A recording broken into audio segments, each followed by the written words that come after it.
Hi, my name is Anriette Balint, and this is my 2024 Kawasaki Ninja ZX6R.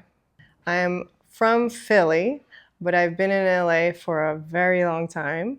I am 34 years old. I'm going to be 35 this year. I'm here to show that it doesn't matter what age you are, you can stunt ride. How did you start riding?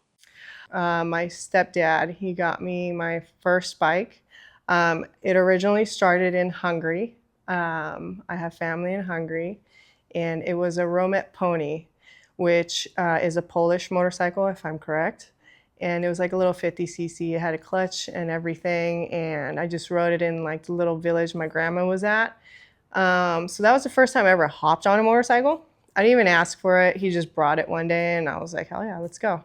But he later on gifted me my first big bike, which was a 91 Kawasaki Ninja ZX7R. And I necessarily wasn't even really into motorcycles. And the type of motorcycles he rode, I wasn't really like ecstatic or like them in a sense. But one day I saw that 91 ZX7R, like someone was riding it on the street, and I just told him, I was like, if I ever get into motorcycles, I want that motorcycle. And he was kind enough to gift me that for my 16th birthday. What made you want to ride a motorcycle and get into stunting? Getting into riding, I think, is seeing that motorcycle, and then kind of without asking him, just buying me that little mini bike back in Europe. I feel like that kind of propelled me forward to getting into motorcycles and then getting into stunt riding. So I was riding at like the closer to the end of my high school years, and by being the only girl that rode a motorcycle to my high school, I ended up finding out that one of my lady teachers, she rode a Gixxer 1000, and she was so ecstatic because she's like, oh my God, I can't believe you ride a bike, and I do too. And then she like brought, because back then it was like physical photos. It wasn't no cell phone photos, smartphones and all that wasn't around. So we had to like print out pictures. So she was doing a Christ on her Gixxer 1000. She's like, look, I'm doing this. And then I ended up also finding out that my school had its own police station. So one of the security guards as well, she rode an R6. And same thing, she found out I rode, and she showed me her bike. She was all ecstatic. She told me, she's like, check it out. It was like brand new at the time. And then she took off. She's like, look at the new trick I just learned. And then she like took off, and she just like sat up onto her tank and then rode off with her feet dangling. And I was just like, whoa, you know, like I was tripping out. I was like, there's more you can do besides just ride a motorcycle. And so they like inspired me to get curious about stunt riding. And then my stepdad was already going to like bike nights, and I'll tell you, bike nights were the thing back then in like the mid 2000s. It was so much fun. You guys missed out if you didn't go. So I would go to these bike nights with him, and then I met people, and people were doing wheelies and all this stuff, and I continued to keep getting curious, and so I got into stunt riding then. So What is your motorcycle of choice? she's right here. Weapon and beauty of choice is right here, the 24 ZX6R. Why do you ride a ZX6R, and why is riding so special to you? Riding the ZX6R kind of goes back to becoming a fan of motorcycles. Like that 91, that ZX7R that I had, it was just beautiful. And to this day, it's beautiful. I wish I had that bike still, but it was just so beautiful. It was a work of art. And I think that has kind of just led into the appearance that I like in a motorcycle and the performance that it has. It takes me back to what made me fall in love with motorcycles, which was my 91. And these new ZX6s are just phenomenal. They are just out of this world with the way they respond, their engine braking, their power, their horsepower, torque, all that. So What are your top 3 favorite builds? top three, I'll say this one, as you said, my 23, which was the previous one I've had before this, she's beautiful too.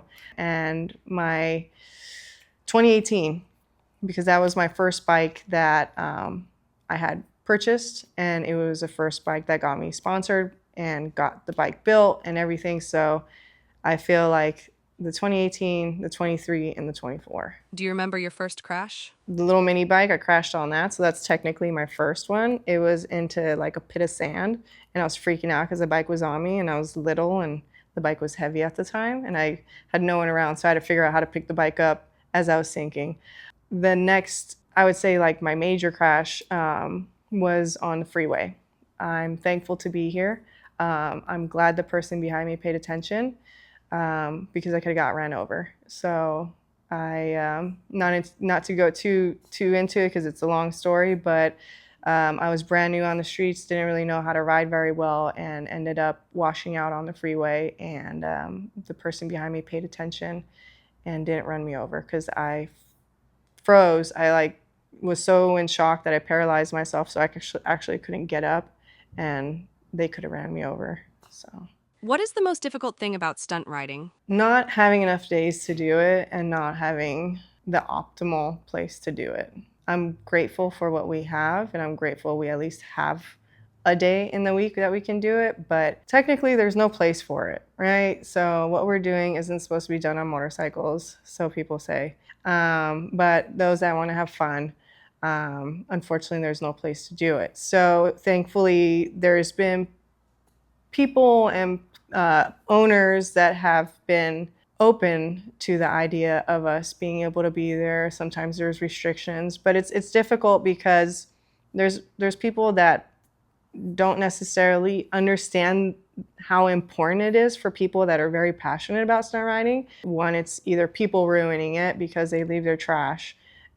Two, they come in ride however they want. If there's like noise restrictions, we don't do certain tricks, and then if those people come by and they still do it anyway, they don't understand they're actually affecting people that really take this seriously. When you show up to a new place, first you find out like who are the locals that ride there all the time, so they're the people that you ask because they know.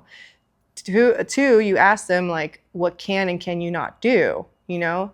Then you ask what can you do, and like is there a specific area for certain things, like can I just do wheelies here, is it just stoppies here, is it just drifting, whatever. Like you find out, and then you also pay attention to the rhythm of like if someone's going this way and then you see a person only going that same direction, you're not gonna like, don't be that person that comes head on with them, because then that's obviously not paying attention to there's a rhythm of how people are doing their runs. What's been the most difficult trick to learn and why? Learning how to do seat stand or circles. That was something that was very difficult for me. Circles, it's meant to be said, you're on one wheel and you're going in a circular motion with your motorcycle on the back tire.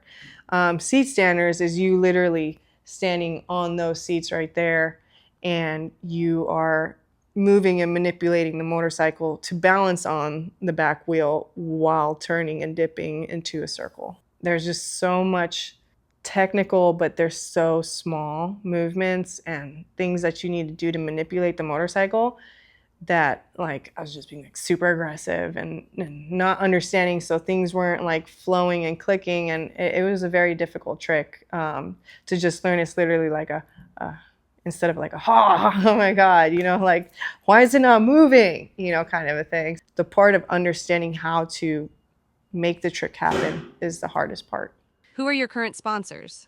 So current sponsors is Jason Brand, No Limit Motorsports, Kawasaki, Monster Energy, Icon, Impaktech, Superlight, Motul, Graves, Dunlop. It's hard to put into words how grateful and fortunate I am to be sponsored by companies that believe in my passion. This is definitely not like a typical sport or something that you just watch on TV. Stunt riding's very different, and to have companies that are backing you and believe in you as you believe in yourself, I'm just super grateful. It's an incredible opportunity, and I'm grateful to have that. How does it feel to be sponsored by Monster Energy? Any of this, honestly, was not something I like was growing up to dream to do. In a very different way, to learn what my passion is, to then get to the level of being sponsored, and then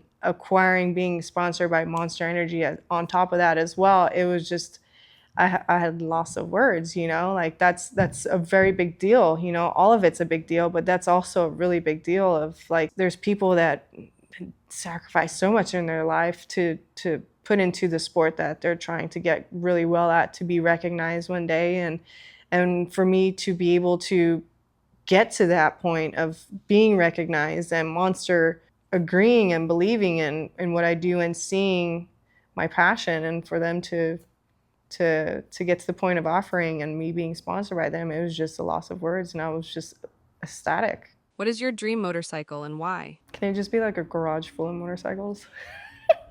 Dream motorcycle? I don't know, that's hard because then that means just picking one. The one I want next, besides more CX6s, because you can never have too many, I want a ZX10. I feel like that would be a really fun bike to acquire. Who did you look up to in the motorcycle industry? I can't say just one person because there's just so many people that have inspired me, all the way from from high school. Those two ladies. I did also get to meet Leah in person and seen her ride and got to ride with her at some point. So she was also someone that was part of my journey. But people from Jessica Road Rash, Alicia Speck, Brandy Valdez, Smash Stunts, the list goes on. And then there's guys too, you know, Jorian, Chris, Jason, Crazy Kyle, Matt Lyons, Ryan with Johnny Boy too, you know, like there's just internet based from just watching them post theirs, like even Ernie and Nick Apex and all them, getting to actually physically ride with some very talented people. I can't really put a finger on one person, and I'm not even naming everybody else that also inspired me, because it continues, like Romaine, Sarah Lazito, you know, like there's just countless. It goes on. There's a lot of people. What goals do you have for the future? I have a lot of tricks in the bag that I would really like to learn to be proficient at, not just attempt. That, like, I just got into switchbacks, not someone that was into acro. It's not one of my tricks that I really found interesting, but I found it to be challenging now that I actually got into it. So there's other tricks like doing switchback coffins and churros and all kinds of things. So like I'm curious to work into that. I'm also learning how to go right on circle wheelies. So trying to eventually, you know, get into that and tricks on that side, and just continuing to try and live this dream. You know, this is a passion and a dream, and whatever I need to do to keep supporting it. What's your go-to meal before a stunt show? So that's kind of dependent because sometimes we have shows before we eat. But I will say this specialty tuna sandwich, it's a chef special. If I can prefer, it would be that with a Monster. I'm used to Hungarian food. My favorite types of meal are Hungarian, but that's not really available before riding and doing shows. Other than that, it's just trying to have a clean diet as much as possible, but I eat sugar too a lot. What advice do you have for any women wanting to learn to ride a motorcycle? Don't let anybody tell you no, okay? So don't let anybody tell you just because you're a woman or you're this age or you're that or whatever is hindering you or you got this going on in your life. If you want to do it, just do it. You're going to hurt people's feelings.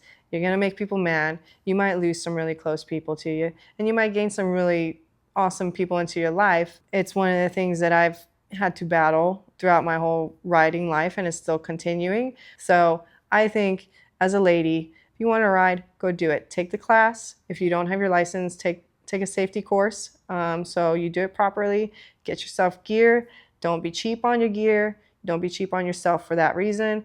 And then get yourself that motorcycle and start doing it, you know? Like, we only have this one beautiful life. You might as well do stuff that makes you happy. What are your hobbies other than riding motorcycles? You know, I'm trying to figure that out because motorcycles is my life.